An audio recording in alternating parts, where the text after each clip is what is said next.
Então, terceirão, boa tarde.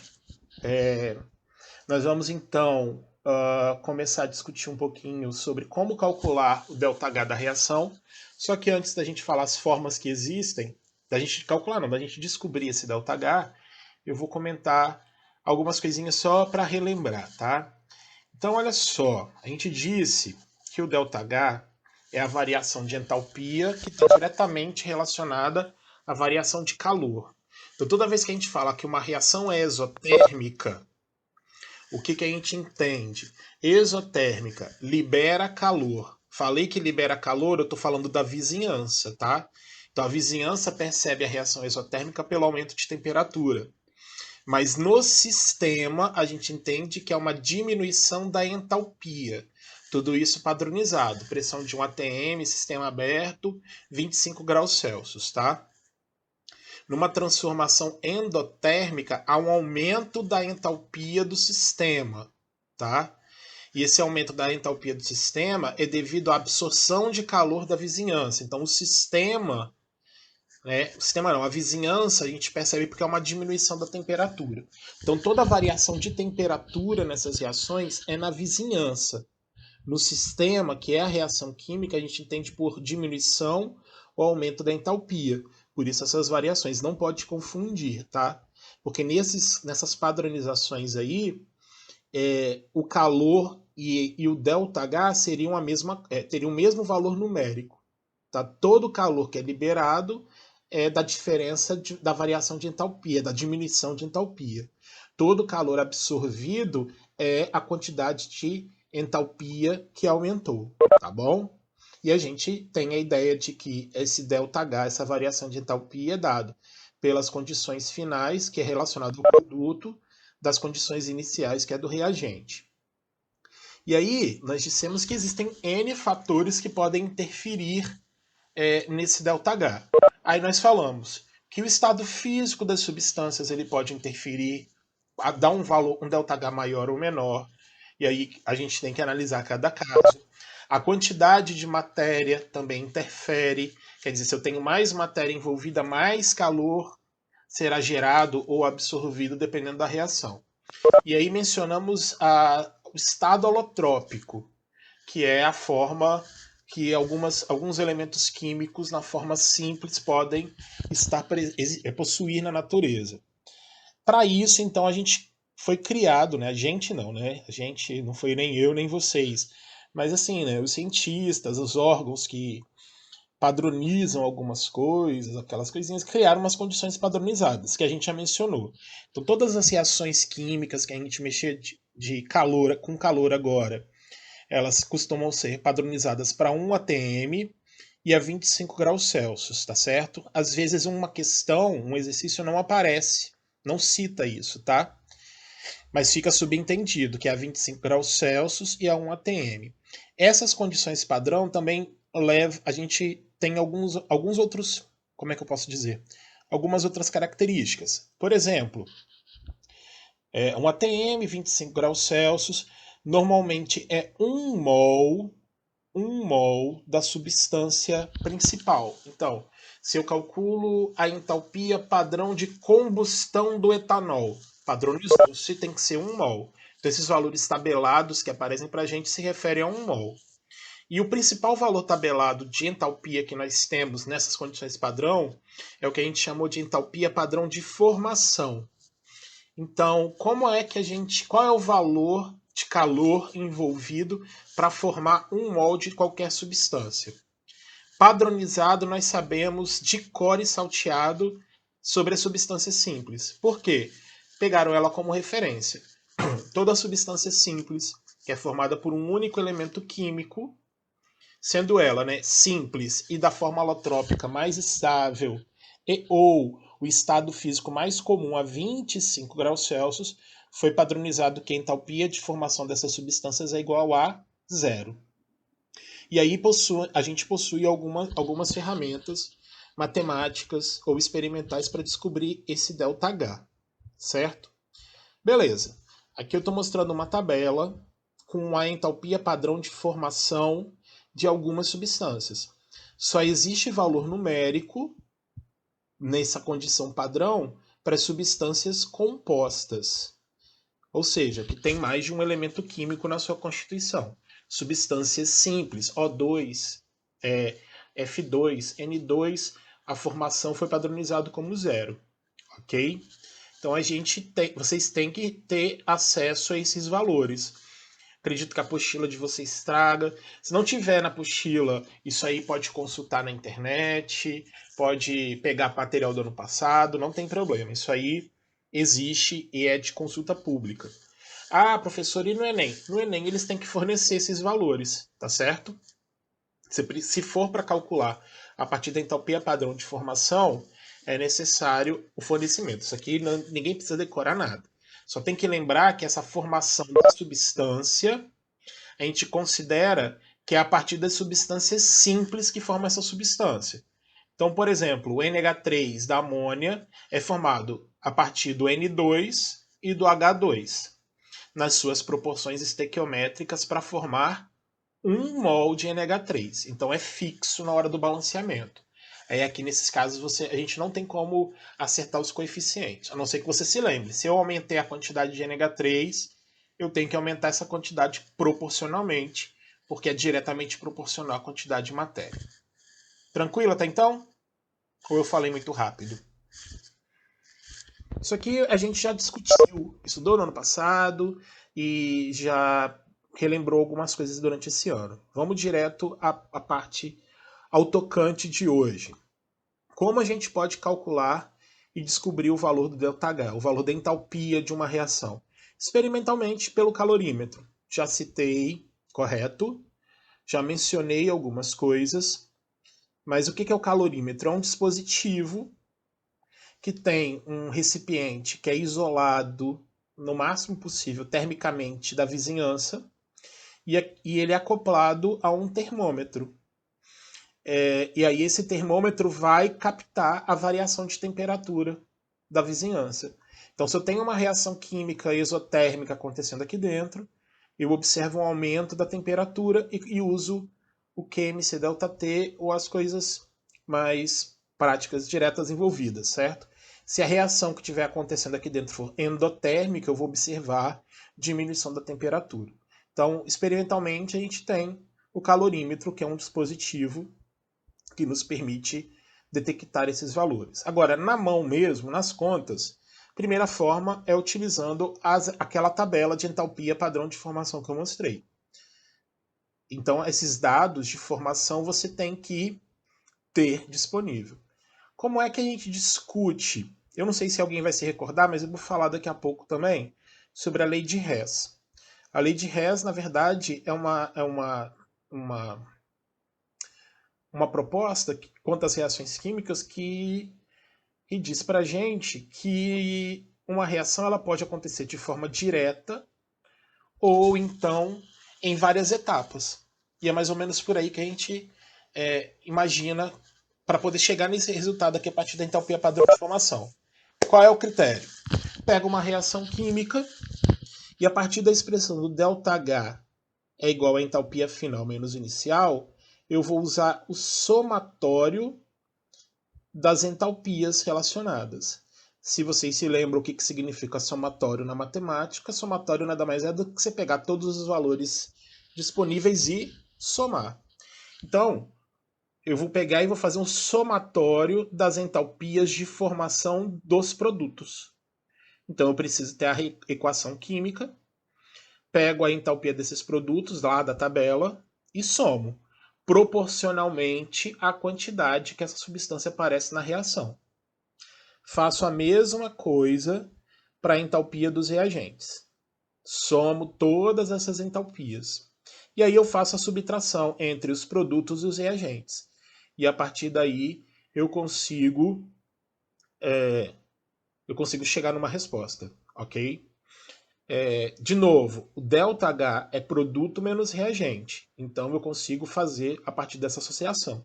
Imaginando que primeiro formou-se uma substância, depois formou outra. Então podem ser várias etapas. Então não tem problema. Aqui a gente matematicamente consegue fazer isso direto. Tá certo? Deixa eu só mostrar um exemplo que a gente vai discutir depois. Então olha só.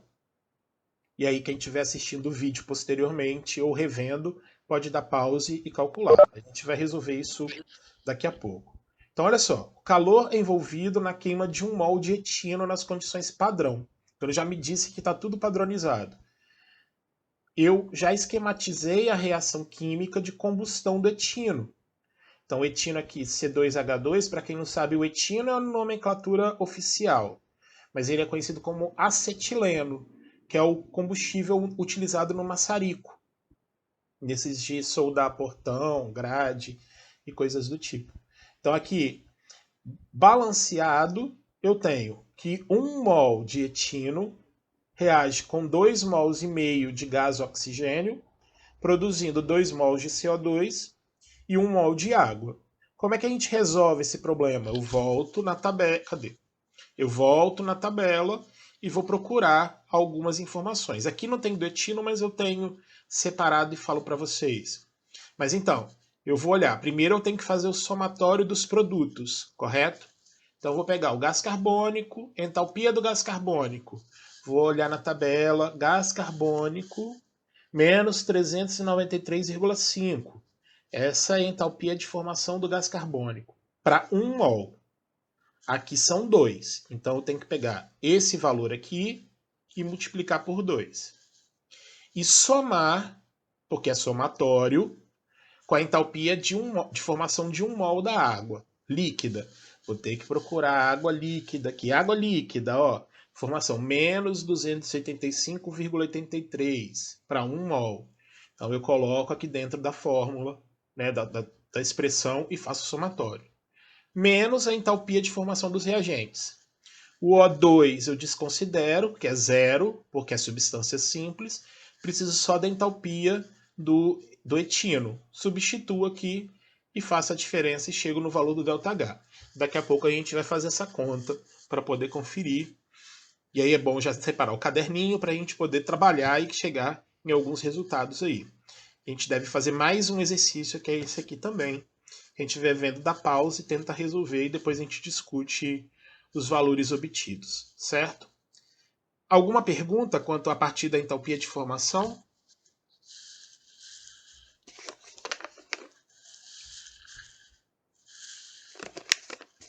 Pelo menos dessa parte teórica. Eu preciso ter acesso aos valores tabelados e prestar atenção na quantidade dessas substâncias. Então, eu preciso balancear a equação. O valor tabelado é sempre para 1 mol. Se eu tiver mais que 1 mol, eu preciso multiplicar o ΔH pela quantidade existente ali. Maravilha, só sucesso. Deixa eu só olhar aqui rapidinho. Tranquilo. Qualquer coisa a gente volta no finalzinho e a gente já resolve isso daqui também. Que é a resolução do problema que a gente vai fazer. Tá. Uma segunda forma, e aí eu posso mencionar logo, é aplicando a lei de Hess.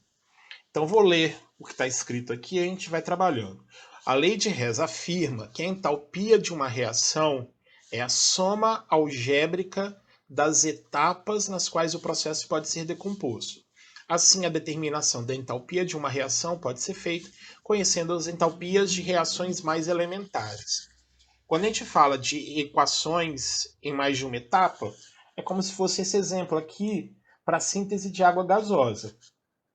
Na padronização, eu não tenho como formar água gasosa porque a 25 graus Celsius é água líquida. Para eu descobrir água gasosa, eu preciso produzir água líquida e fazer com que ela se converta para gás. Então eu imagino 2 etapas. Uma etapa que eu sintetizo água líquida, e aí eu tenho o valor tabelado. E aqui a etapa onde a água líquida passa para a etapa gasosa, eu também tenho um valor tabelado. E essas coisas costumam ser fornecidas para a gente. E aí o que acontece? Provavelmente vocês vão se lembrar disso. E essa substância, que eu vou pegar a canetinha para ficar bonito. Então, essa substância que aparece como produto em uma das etapas, ela é consumida em outra etapa. Não precisa, nessa questão aqui da lei de Hess na entalpia, colocar essas etapas em ordem, tá? Desde que essa tenha uma substância que vai ser produzida em uma etapa e consumida. A gente chama ela de substância intermediária. Por que ela é intermediária? Exatamente porque ela está no meio do processo. E, na verdade, as substâncias que a gente tem que focar dentro da resolução são apenas os reagentes e os produtos. E é aí que exatamente o que Hess propôs. Que como esses intermediários eles desaparecem porque ele é um produto numa etapa e é reagente em outra, não faz diferença eu analisar a reação em várias etapas ou em uma única. Então, com isso, se eu somo todas essas substâncias, eu acabo tendo os reagentes e os produtos de interesse. E o ΔH da reação vai ser a soma do ΔH de cada etapa. Sim ou não?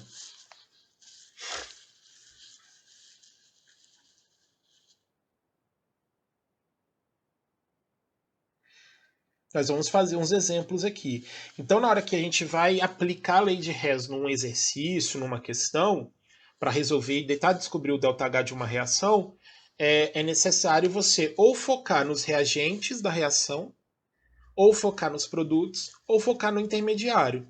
Sendo que você não pode esquecer que o intermediário, que é aquela substância que não é nem reagente nem produto da reação que eu quero, ela tem que ser produto em uma etapa e reagente na outra, para ela desaparecer, inclusive na mesma quantidade. E aqui, ó, o gráfico ele está mostrando esse processo que a gente mencionou agora, correto? Então aqui eu tenho os reagentes produzindo numa etapa água gasosa e numa etapa água líquida. Por que a etapa superior é gasosa e não a etapa inferior? Porque exatamente do líquido para o gasoso eu tenho um ganho de energia, um aumento na entalpia. Então a reação química ela é exotérmica até a formação da água líquida e na segunda etapa ela é endotérmica para a formação da água gasosa. Então o que a gente fez aqui matematicamente, num gráfico seria até mais fácil.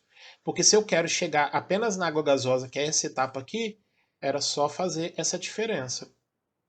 Beleza? De 285 menos 44, chegou a 241,8. Pode ter gráfico? Pode ter gráfico, mas aí a gente discute isso depois. Ó, então, aplicando a lei de Hess, é necessário ter o seguinte: em alguns casos, a gente precisa inverter a reação. Se eu inverto a reação, eu tenho que mudar o sentido. Porque se uma reação é exotérmica, o inverso dela tem que ser endotérmico. Então, se for necessário inverter alguma reação, eu preciso mudar o sinal do ΔH. Beleza? É possível somar as equações termoquímicas como se fossem equações matemáticas. E é isso que a gente costuma fazer. Você soma tudo. Se eu tenho substância, o intermediário, por exemplo, se eu somar tudo, ele vai aparecer no reagente e no produto. Se a mesma substância está no reagente e está no produto, significa dizer que ela não participa da reação, ela pode ser desprezada. E aí, mais uma observação. Como o ΔH ele depende da quantidade de matéria, qualquer alteração nas proporções, ou seja, vinculado à lei de Proust, também vai alterar o ΔH. Aí a gente tem que ficar de olho na quantidade que eu tenho na equação que foi fornecida e aí a quantidade que eu necessito na questão que vai aparecer para a gente. Essa aqui eu vou resolver, tá? É mais ou menos. Vou falar por alto porque eu não vou descompartilhar a tela, não. Então, olha só, aplicando a lei de Hess, eu quero saber qual é o valor do ΔH dessa reação aqui. 1 mol de grafite mais meio mol de gás oxigênio formando monóxido de carbono. O problema é que a gente não tem a informação. Ele me deu duas equações para chegar naquela ali. O carbono grafite reagindo com o oxigênio produzindo CO2 e a reação do CO2 com meio mol de oxigênio produzindo CO2. E aí é só você comparar as duas equações, que aqui eu vou chamar de equação... Oh, gente, espera aí, deixa eu pegar a borracha. Deixa eu apagar isso aqui, isso aqui, isso aqui, isso aqui. Pego a canetinha e vou botar isso aqui como equação 1 e equação 2, tá? Ou como primeira etapa e segunda etapa. Não precisa estar na ordem correta, tá? Mas uma coisa que você pode fazer é o seguinte. Essa primeira aqui, essa que está circulada aqui, em destaque, vamos botar assim, ela tem os reagentes e os produtos da minha reação. Então, ó, reagente é carbono grafite, reagente é O2 gasoso e monóxido de carbono gasoso. A gente procura essas substâncias aqui na primeira e na segunda etapa. Ó, carbono grafite está na primeira, monóxido de carbono está na segunda e o oxigênio está nas duas. Quando uma das substâncias de interesse ela está em duas equações, deixa para a gente analisar ela no final, porque tudo se acerta, tá? De novo, no ensino médio é mais tranquilo de resolver esse tipo de problema, porque as questões, os exercícios, eles te dão somente as equações necessárias. Se você está lá como técnico em química, como engenheiro responsável para descobrir determinado valor, você não tem, você tem um monte de reação. Tudo tabelado, finais de livro. Então você vai consultar lá e você pode usar quantas etapas você quiser. Desde que, somando tudo e desprezando os intermediários, você chegue na primeira você consiga chegar na primeira reação. Então, olha só. A primeira equação aqui tem carbono grafite no reagente e eu quero carbono grafite no reagente na equação para descobrir o ΔH. Então, na mesma quantidade, tá vendo? Então, eu vou pegar a primeira reação e repetir. Agora é a hora. Vamos lá. Deixa eu pegar a caneta preta. Vou resumir, tá? É C mais, eita, O2 produzindo CO2. Eu só repeti, né? Então, ΔH continua menos 393,5. Pós-almoço tá difícil escrever, tá? Mas relaxem. Deixa eu botar a caneta aqui de novo. Isso, pronto. Então, só repetir a primeira etapa, tá? Porque o carbono grafite, que é reagente que me interessa, está na mesma quantidade e na mesma posição. Agora, na segunda, a gente destacou o CO, gasoso. Eu quero o CO gasoso, só que eu quero ele no produto. E na segunda etapa, ela é reagente. Está na mesma quantidade. Então, o que eu faço? Eu pego essa segunda etapa e inverto. O que é produto vira reagente e o que é reagente vira produto. Aí, ó, eu tenho CO2 se decompondo em CO mais meio O2. Ups. Inverti a equação, né? Se a equação era exotérmica, agora ela passa a ser endotérmica.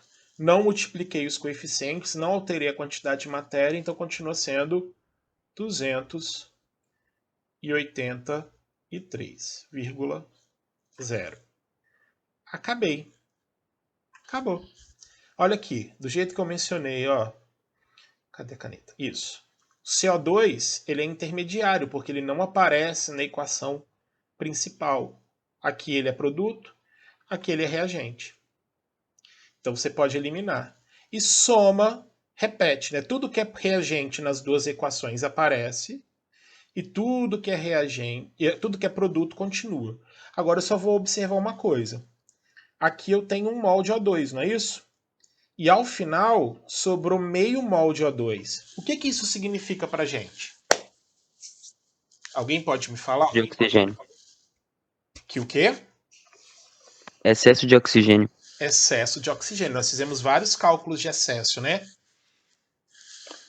Então você pode interpretar que nessa reação foi colocado um excesso de oxigênio e sobrou meio mol. Então eu posso fazer o quê? Desprezar esse meio mol e considerar meio mol aqui. Pronto, agora está resolvido.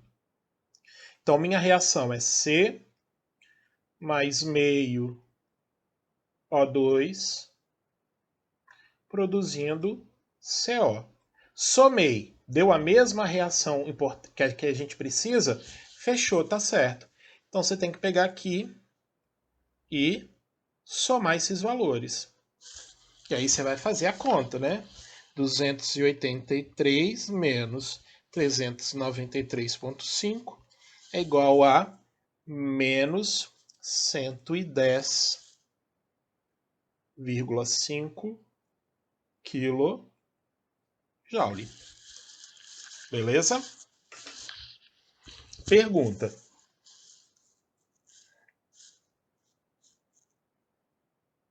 Heitor disse que tá tudo certo. Ruskaya tá tranquilo. Alan, no questions. Ok, Alan. Anne disse de boa. Yasmin tá de boa. Rafael disse massa. De novo, ok, tava meio fresco na cabeça ainda. É por isso que eu tô achando bom, entendeu? Porque a gente pode aprofundar algumas questões aqui, fazer alguns exercícios até para relembrar mais, beleza? Camille disse tranquilo, Renan disse ok, sucesso. Aí a gente tem exercício para resolver depois, que a gente não vai fazer nenhum agora. Agora, eu acho que isso aqui é novidade, tá?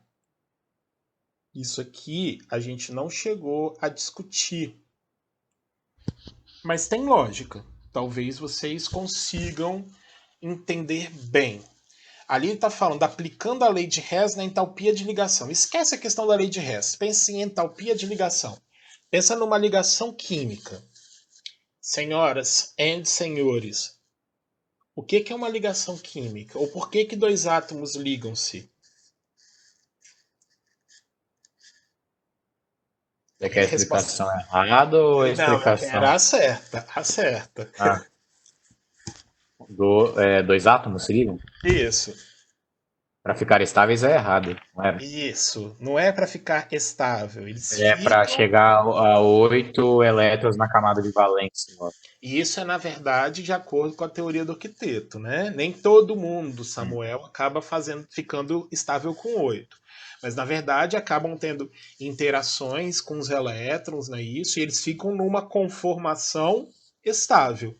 Às vezes é mais por causa do elemento mais eletronegativo, que consegue puxar os elétrons, aquela história toda. Agora, diz para mim, se é para ficar numa conformação estável, se é para ficar numa conformação estável, antes ele era estável?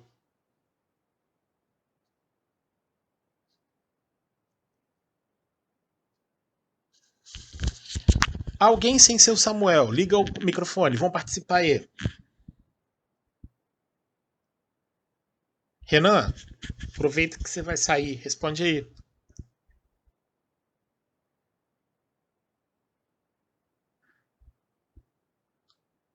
Respondeu que qual é a pergunta? Então, se eles se ligam e ficam numa conformação estável, antes eles eram estáveis? Putz, eu lembro que você fez essa pergunta, eu acho que ano passado também, era pegadinha. Não, presta Eu acho que atenção. Você sim. quer ver? Na natureza, a tendência de tudo é ficar numa conformação estável ou instável? Estável. Estável. Então, se ele se liga para ficar numa conformação estável, antes ele não era, não é? Sim, essa é a lógica. Maravilha. Então, como é que a gente faz para poder conseguir calcular a entalpia? Não, esquece isso. Para. Vou perguntar para você de novo. Outra coisa, que aí fica mais fácil. Então, a ligação química estabiliza os átomos. Maravilha. O que acontece numa reação química? É, transformação da matéria. É, mas de que forma? Putz, não sei. Poxa, vou ficar triste agora, hein?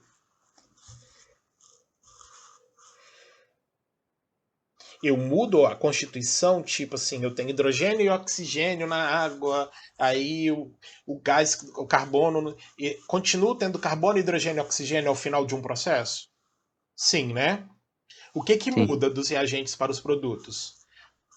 As ligações As, feitas? as ligações feitas. Porque se as ligações são as mesmas, eu tenho o mesmo composto, então eu não tive a transformação química, não houve reação. Então você concorda comigo que para eu reagir eu tenho que quebrar as ligações? Sim. E para formar produtos eu tenho que fazer o quê? Criar novas ligações. Muito bem, maravilha. Você nunca mais vai esquecer isso. Então, quando a gente fala de entalpia de ligação, a gente vai analisar quebra de ligação e formação de novas ligações, certo? Diz para mim se quebrar ligação é um processo exotérmico ou endotérmico. Vou botar Exotérmico. uma figura para ver se te ajuda. Aqui está mostrando a molécula de hidrogênio, tá? O H2. Aqui tem um raiozinho que eu não sei se está entrando ou está saindo, tá? Que é isso que eu quero saber. Para separar os átomos. E aí? Essa energia está sendo absorvida ou está sendo liberada para eu separar os átomos?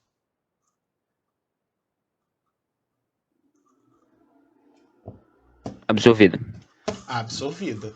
Maravilha. Por quê? Porque se separados eles são instáveis, eles têm mais energia, não é isso? Então é por aí mesmo. Sim. É isso mesmo, Renan. Muito obrigado. Pode desligar se você quiser agora. Agora eu falo sozinho. Tô vigiando o relógio aqui que a gente tem que parar daqui a pouco. Então, a gente vai entender que na ligação química tem energia. Tem energia liberada quando a ligação é feita e tem energia absorvida quando a ligação ela é desfeita. Então, para eu quebrar uma ligação química, a quebra de ligações químicas são processos endotérmicos. Beleza? E a formação de ligações químicas são processos exotérmicos. Porque fazer ligação se torna exotérmico. Porque ele está indo para uma conformação mais estável. Mais estável tem menos energia, então o excesso vai embora. Para eu quebrar a ligação, eu tenho que desestabilizar, ou seja, tornar instável. Então se absorve energia no processo. Então, quebrar ligação química, quebrar a ligação química dos reagentes é um processo endotérmico. Fazer ligações para a formação de produtos, processo exotérmico. E aí, crianças, deixa eu mostrar isso aqui. Existe uma tabela das entalpias de ligação. Tá bom? Existem tabelas. E aí depende do como você quer interpretar essas tabelas. Os valores ali estão todos positivos, não é isso? São todos positivos. Então essa entalpia aqui é para quebrar ou é para fazer a ligação? Pra fazer. Para quebrar. É quebrar, ó. Não É é isso? endotérmica. É endotérmico. Então, para eu fazer uma ligação entre os átomos de hidrogênio, para formar um mol de H2, eu gasto 436 kJ de energia. Absorvo 436. Ó, para eu fazer uma ligação de carbono com oxigênio, uma ligação são 353,5. Para eu fazer uma dupla ligação, lá para fazer uma carbonila, por exemplo, eu já gasto 804,3 kJ, certo? Então também esses valores da energia de ligação, eles são fornecidos. E aí como é que a gente resolve o problema? Simples. Aqui é o que a gente estava mencionando agora, ó. H2 é a molécula. Para eu quebrar o H2 em dois átomos de hidrogênio, ele absorve 436 kJ. Se eu quero fazer o inverso, se eu quero juntar dois átomos de hidrogênio para formar o gás hidrogênio, a molécula de hidrogênio, essa energia será liberada, tá vendo? Depende do sentido da seta. Se a seta está vindo aqui de baixo para cima, é endotérmico, está subindo, aumentando o nível. Se a seta fosse ao contrário, era o processo exotérmico. Então, como é que a gente resolve problemas relacionados às entalpias de ligação? A gente calcula quantas ligações vão ser quebradas nos reagentes e os tipos, né? E soma. Desculpa, Samuel, os dois valores estão positivos. Quais valores? Ah, tá, naquele slide. É porque ele está eu mostrando. também fiquei com dúvida. É porque Pra ver aqui se ele está negativo, mostrando a fórmula molecular, tá vendo? E aqui é a fórmula estrutural. Como é que é a ligação entre os dois? Não é diferença, não. É a mesma coisa. Ele não está mostrando o processo inverso. O processo inverso é se eu analisasse o gráfico, entendeu? Ou então se eu escrevesse 2H produzindo H2O. Aí seria o inverso. Nos dois lados é a mesma questão. Só que aqui é a fórmula molecular e aqui é a fórmula estrutural.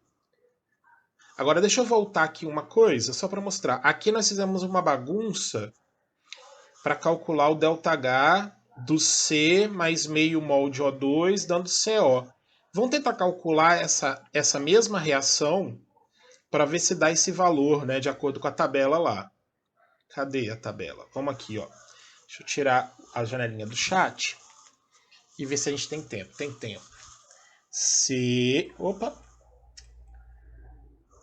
Tem C com C. Aqui tem. Mas aqui tá errado, né? Não vai dar certo. Vamos fazer então do CH4. CH4 mais O2 dando CO2 mais H2O.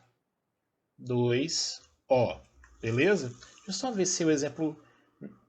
Ai, droga, é o exemplo. Vamos fazer, não. Já pra lá. Deixa eu só, peraí, apagar então a tinta do slide. Vou pegar uma outra reação química. Deixa eu ver aqui, mais simples. Ah, Jesus. Mais simples que aquela do metano. Oh, droga. Falhou. Vamos fazer essa mesma. Essa que tá aqui. Pronto. E aí eu dou um jeito de pegar uma outra questão durante o intervalinho. Beleza? Aqui, ó, então eu tenho aqui uma equação balanceada de queima do metano. E ele quer que a gente calcule essa queima a partir das energias de ligação. Como é que a gente vai fazer isso? Primeiro, a gente tem que saber quantas ligações químicas serão feitas, tá? Então, feitas, existem aqui, ó. Então, CH4, aí vem um probleminha que alguns podem ter. Fórmula estrutural, né? CH4 é C ligado a um hidrogênio, a um outro hidrogênio, a um outro hidrogênio e a mais um hidrogênio. Isso aqui vai reagir com 2 mols de O2. E aí você tem que lembrar que o oxigênio faz uma dupla ligação com outro oxigênio. Eu não estou quebrando uma ligação, estou quebrando duas. E são dois, né?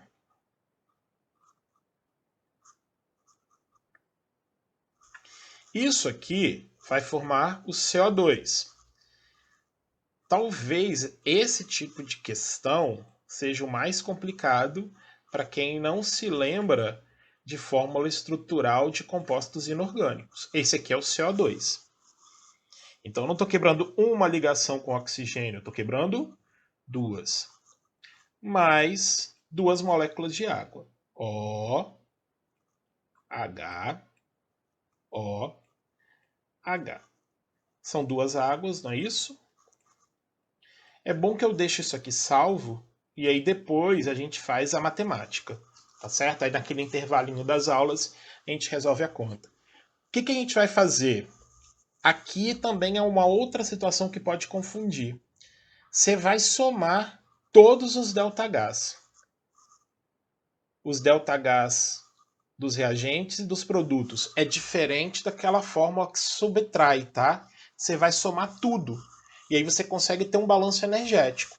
Como assim, Reginaldo? Ó, quantas ligações carbono-hidrogênio eu tenho que quebrar no reagente?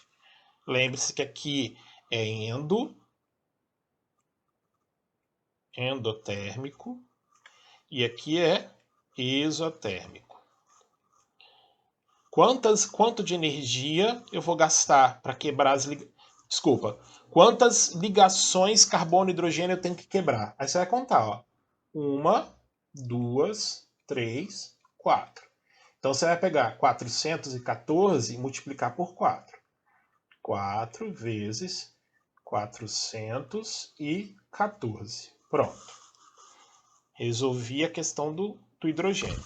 Qual é a outra ligação que eu tenho que quebrar? Duas ligações, duas vezes, né? A energia, porque são duas moléculas, a energia para quebrar duas ligações de oxigênio. E a energia para quebrar duas ligações de hidrogênio, 500.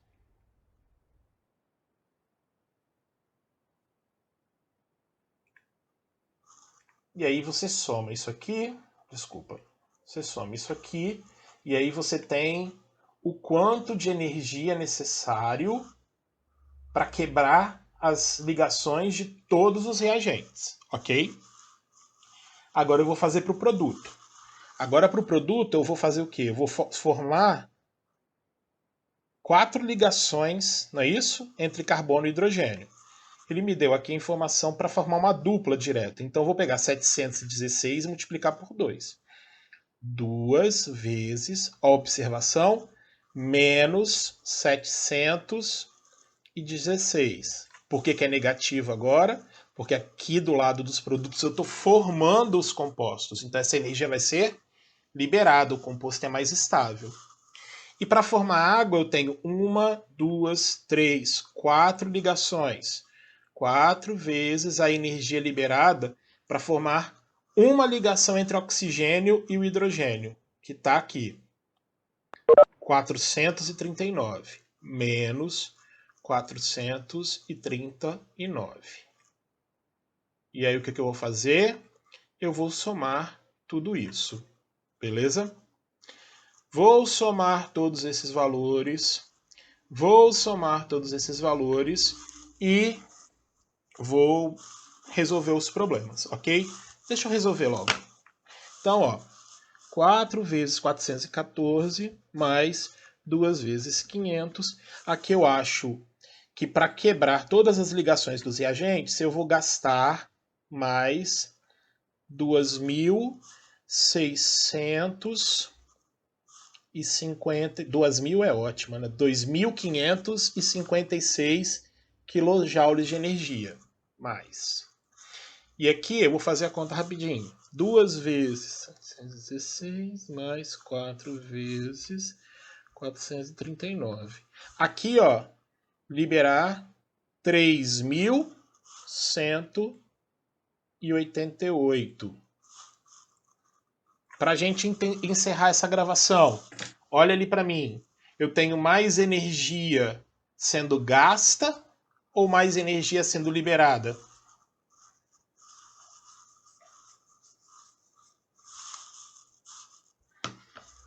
Liberada, não é isso? Então, você liberou mais energia do que absorveu. Então, ali você soma aqueles valores, né? Menos 25, 26, 56. Aí eu descubro que o ΔH dessa reação vai ser igual a menos 532 kJ. Ou seja, no balanço energético eu libero mais energia ao fazer ligações do que gasto energia. Libero mais energia a formar ligações do produto do que gasto energia para quebrar as ligações. Esse aqui é o balanço, ok?